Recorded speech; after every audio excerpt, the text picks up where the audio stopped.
Bonjour à tous et bienvenue dans cette série de vidéos consacrée aux crimes de guerre, aux crimes contre l'humanité et au génocide.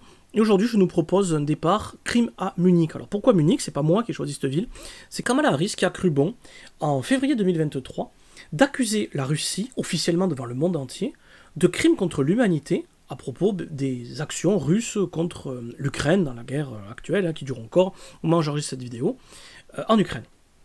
Donc, je suis déjà revenu longuement sur le fait qu'il était très délicat d'essayer de tirer des vérités d'une guerre en cours. Et entre le fait qu'il n'y ait peut-être absolument rien eu à Boutcha, et peut-être qu'il y a des crimes de guerre monstrueux, encore plus importants que ce qu'on a dit, et qu'on n'a pas encore révélé ou compris, etc., ben, il y a un panel de nuances qui paraît délicat à tenir. Donc voilà. Mais bon, les États-Unis, là aussi, deuxième question, leur rôle dans le conflit, puisqu'ils croient bon d'hurler aux crimes des autres. À Munich. Et donc je trouvais intéressant de regarder si les États-Unis n'avaient pas des choses eux-mêmes à se faire reprocher, à Munich même. Alors, je rappelle que la guerre en Ukraine a tué officiellement, d'après l'ONU, environ 10 000 personnes en janvier 2024, 2 ans après son départ environ, et 20 000 blessés environ, bon très bien. Et je rappelle que l'autre fois, au regard des définitions du droit international de la première vidéo de cette série, j'avais créé cette petite image qui a des défauts, qui n'est pas exhaustive, mais qui nous permet de nous rappeler un peu qu'au regard d'un massacre d'entre 458 et 1314 personnes, Joe Biden nous dit c'est un crime de guerre majeur, Boris Johnson nous dit c'est pas loin du génocide, et Kamala Harris, lors de cette conférence un an après, il s'agit de crimes contre l'humanité, quelque chose de très déclaratif et affirmatif. Et je rappelle que les définitions du droit international incluent l'attaque de biens contre les civils, même si les civils ne sont pas directement touchés, le fait de détruire des maisons, de détruire des commodités de vie, constitue déjà des crimes de guerre au regard du droit international, et que causer des pertes en vie humaine de façon répétée constitue là carrément un génocide. Et on le comprend bien, je vous renvoie à cet épisode. Et une déclaration d'Emmanuel Macron, avec laquelle pour une fois je suis assez en accord, une fois n'est pas coutume, Ukraine, un an après les crimes de Boutcha, Macron nous dit très directement « Aucun crime de guerre ou crime contre l'humanité ne doit être oublié ». Bien sûr, il a à l'esprit le contexte de la guerre en Ukraine, Emmanuel Macron. Mais en fait, si on extrait cette phrase de son contexte, je suis particulièrement d'accord, et ça m'amène à nuancer une dernière fois mon propos avant d'entrer dans le cœur de cette vidéo. J'ai aucun problème avec aucun crime d'aucun pays, même si on se focalisera dans cette série plus particulièrement sur les crimes américains et britanniques, ou en tout cas supposés tels, puisque ce sont des nations triomphantes pour lesquelles il n'y a pas eu de grand jugement. Pas de problème, on pourra aller voir les crimes nazis, les crimes japonais, les crimes français, ce que vous voulez. J'ai déjà, dans une précédente vidéo, parlé des crimes qui ont pu être considérés comme tels à Royan, où la ville a été bombardée de façon étonnante, avec une fureur particulière, dans des circonstances qui posent question, et où le rôle de Jean Monnet, en tout cas, aucune preuve, mais une suspicion, vous irez voir cette vidéo, pour, quelque part, des intérêts potentiellement économiques d'après-guerre, et des intérêts aussi lié à l'astuce de la dette, sur laquelle je reviendrai en fin d'épisode. Aujourd'hui, la ville de Munich. La ville de Munich a été bombardée pendant la Seconde Guerre mondiale. La ville de Munich a été bombardée, nous dit, alors là c'est la page très officielle Wikipédia, calmez-vous tous ceux qui, à chaque fois que je prononce ce mot, me disent Wikipédia est une source de propagande, pas fiable, pas sûre, qui dit n'importe quoi, etc. Oui, il y a d'autres sources qui en parlent, il y a d'autres liens qui en parlent, rassurez-vous, il y a des livres consacrés à ces sujets. Je trouve intéressant d'utiliser Wikipédia quand il s'agit de faits bruts, parce que même s'ils peuvent être parfois faux, imprécis et inexacts, on a quand même une encyclopédie qui recense sur des choses assez anciennes du XXe siècle, des faits assez bruts sur lesquels on peut se baser pour aller ensuite les nuancer. Tranquille, hein? Il y a de la propagande, et d'ailleurs je consacrerai des épisodes à l'analyse très précise des propagandes que Wikipédia peut nous donner, notamment sur la page Wikipédia, je trouve, de Pompidou, du président Pompidou. Je trouve qu'elle est magnifique de propagande, cette page. Donc, voilà. Mais on peut quand même aller voir un fait brut, tranquille. Donc, d'après cette page, il y a eu 74 raids aériens anglo-américains durant la Seconde Guerre mondiale. 75 raids aériens, faisant au complet 6 632 morts et 15 800 blessés. Juste et uniquement dans la ville de Munich. Munich était considérée comme une cible particulière des bombardements, nous dit cette page. Bon. En particulier, l'une de ces attaques, du 24 au 25 avril 1944, qui est détaillée, environ 50% de la totalité de Munich a été endommagée lors de ce bombardement. 81 500 maisons ont été totalement ou partiellement détruites, délogeant environ 300 000 habitants. 4 185 blessés ce jour-là, 139 tués ce jour-là. Le bombardement le plus meurtrier eut lieu un autre bombardement, le 16 juillet 1944, qui lui a fait en un coup, officiellement, 1453 morts et 4525 blessés.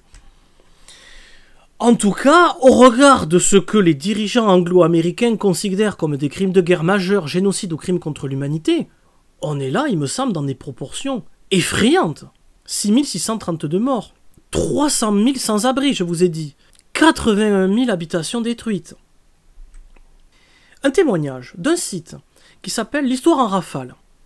Et on peut trouver ce témoignage datant du 17 juillet 1944, quand Munich est en flammes. Écoutez ça. Dans son journal de captivité à la date du 17 juillet 1944, l'ancien chef du gouvernement de la Troisième République, Édouard Daladier, qui déteste les bombardements, et probablement pour les avoir vus de près, je pense que tout le monde les déteste en fait. D'après un SS, alors évidemment on peut toujours dire un SS, un nazi, quelqu'un qui ment, ok, pas de souci. On écoute ce que Édouard Daladier nous a rapporté, qui a quand même observé le fait que des avions passent au-dessus de sa captivité quotidiennement. Les effroyables bombardements en Allemagne, il y a des millions de témoins. Bon, Daladier, qui a eu le témoignage d'un SS qui passait par là, pas de souci, toute précaution mise à part. Plusieurs centaines d'avions y ont pris part, d'après cette personne. C'était le 4e raid en 5 jours. La ville était en flammes. Les pertes ont d'autant été plus terribles et cruelles que l'on procédait à l'évacuation des enfants lorsque les bombardements sont apparus. Ça me donne l'occasion de vous dire que les populations civiles dans les villes, il n'y a pratiquement plus que des femmes et des enfants, ou des vieillards, ou des invalides de guerre. La population masculine en âge de combattre, elle est aux usines ou au front. Scènes atroces. En Prusse orientale, la population commence à fuir devant les Russes, qui ne sont plus qu'à 25 km. Beaucoup d'Allemands quittent les pays baltes. Là, bon, c'est les retours sur son effroyable constat de guerre. Le lendemain, le 18 janvier 1944, Édouard Daladier pose un constat triste sur l'actualité. Toujours en détention et amer, l'ancien président du Conseil, Édouard Daladier, qui tient son journal, écrit à la date 18 juillet 1944. Le capitaine, donc là il parle de quelqu'un, est parti pour Munich assister aux obsèques de son frère. La ville est dévastée. Ni autobus, ni voiture. Il a marché pendant 2 heures dans les ruines pour atteindre le dépôt mortuaire où le corps de son frère était exposé. Mais des bombes sont tombées sur la morgue et ont tout écrasé. Cadavres broyés et pulvérisés par les explosifs. Pas d'obsèques.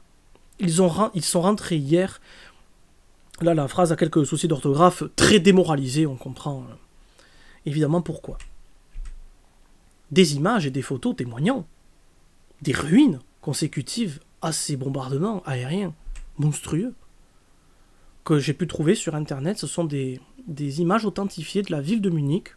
J'espère que c'est vraiment le cas. C'est difficile d'identifier avec précision de quelle ville allemande il s'agit, puisqu'en fait, à l'époque, toutes les villes allemandes ressemblent à ça.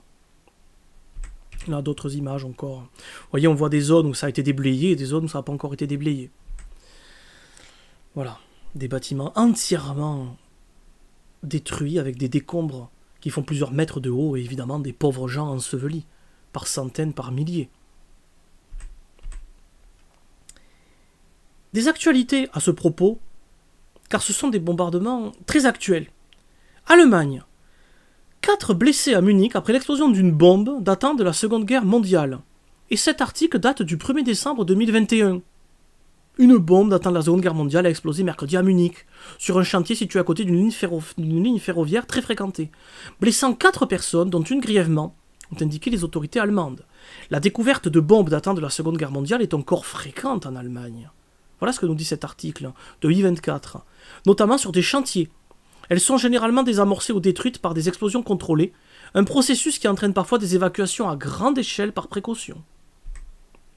Pendant la Seconde Guerre mondiale, les avions de guerre britanniques et américains ont bombardé l'Allemagne avec 1,5 million de tonnes de bombes qui ont tué 600 000 personnes, nous dit-on. Les autorités estiment que 15% des bombes n'ont pas explosé, certaines s'étant enfoncées jusqu'à 6 mètres de profondeur.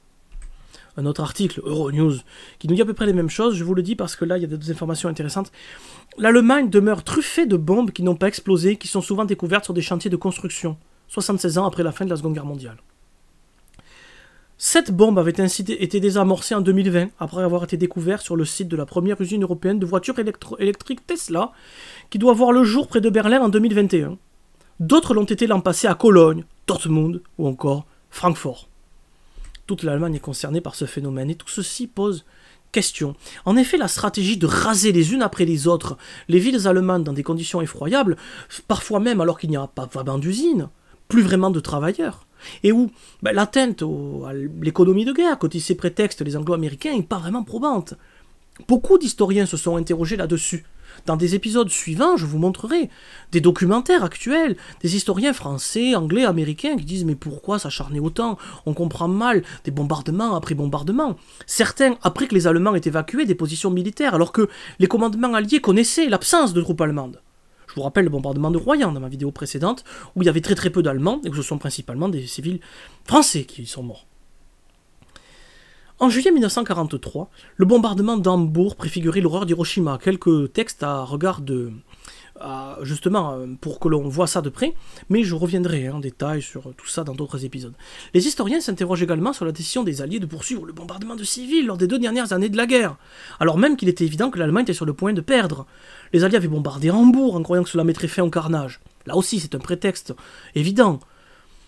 Rien qui a pris fin, on a continué à bombarder, hein. Quand on vous dit, voyez, on fait une chose pour quelque chose, puis cette chose n'a pas lieu, puis on continue de la faire, vous savez, c'est Einstein qui disait, c'est la définition de la folie, qui est de croire encore et encore à la même chose en espérant des résultats différents.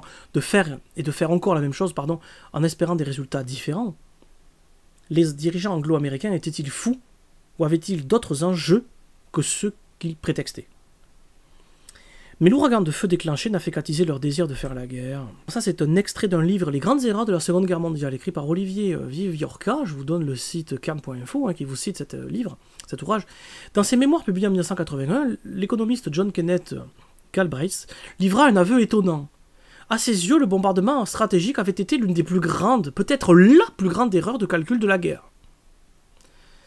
L'homme parlait en orfèvre. Il avait appartenu à l'équipe américaine chargée en 1945 de mesurer l'impact des bombardements sur l'Allemagne nazie.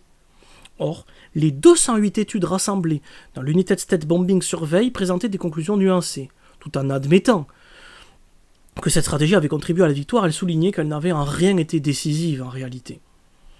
À l'unisson, elle rappelait que la population allemande ne s'était pas révoltée contre ses maîtres nazis, au rebours de ce qu'escomptaient certains stratèges britanniques. À cette aune, les rapports américains firent l'effet d'une douche froide, car tout en admettant l'utilité des bombardements stratégiques, ils pointaient l'écart béant qui séparait les chimères caressées par les chefs de l'aviation alliés des résultats modestes ils étaient parvenus.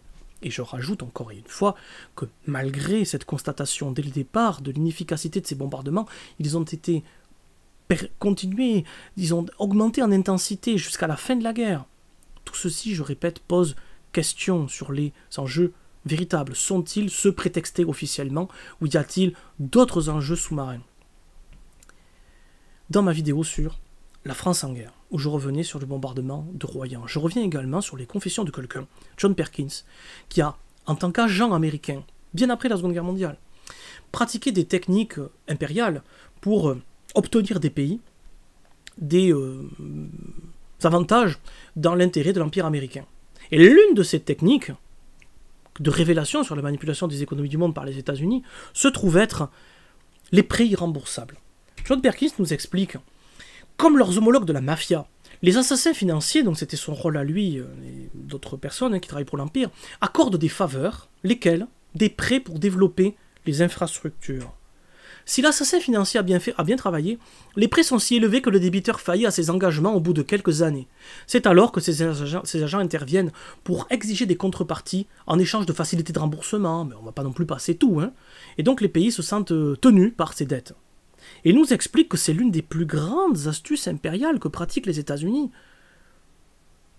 Tenir les pays, exiger d'eux des contreparties, les associer à l'empire global via le fait de leur faire contracter des prêts irremboursables. Et je regardais le parcours en détail de Jean Monnet dans cette vidéo. Jean Monnet qui notamment est intervenu en Chine pour le compte de la SDN avant la Seconde Guerre mondiale. Et dans ce cadre privé, Jean Monnet continue néanmoins à collaborer, là je vous citais étroitement avec des anciens de la SDN, en Chine.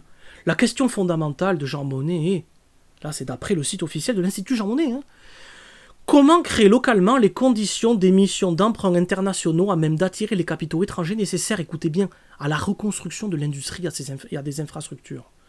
En gros, ce qu'on comprend, c'est que les assassins économiques, Jean Monnet en est quasiment certainement un, je vous envoie à ma vidéo où j'ai analysé ça, se débrouillent pour que les autres s'endettent. Et un des meilleurs moyens pour qu'ils s'endettent, c'est de leur expliquer que le bien fondé de construire des infrastructures, mais ou aussi des nécessités de reconstruire des choses qui ont été détruites.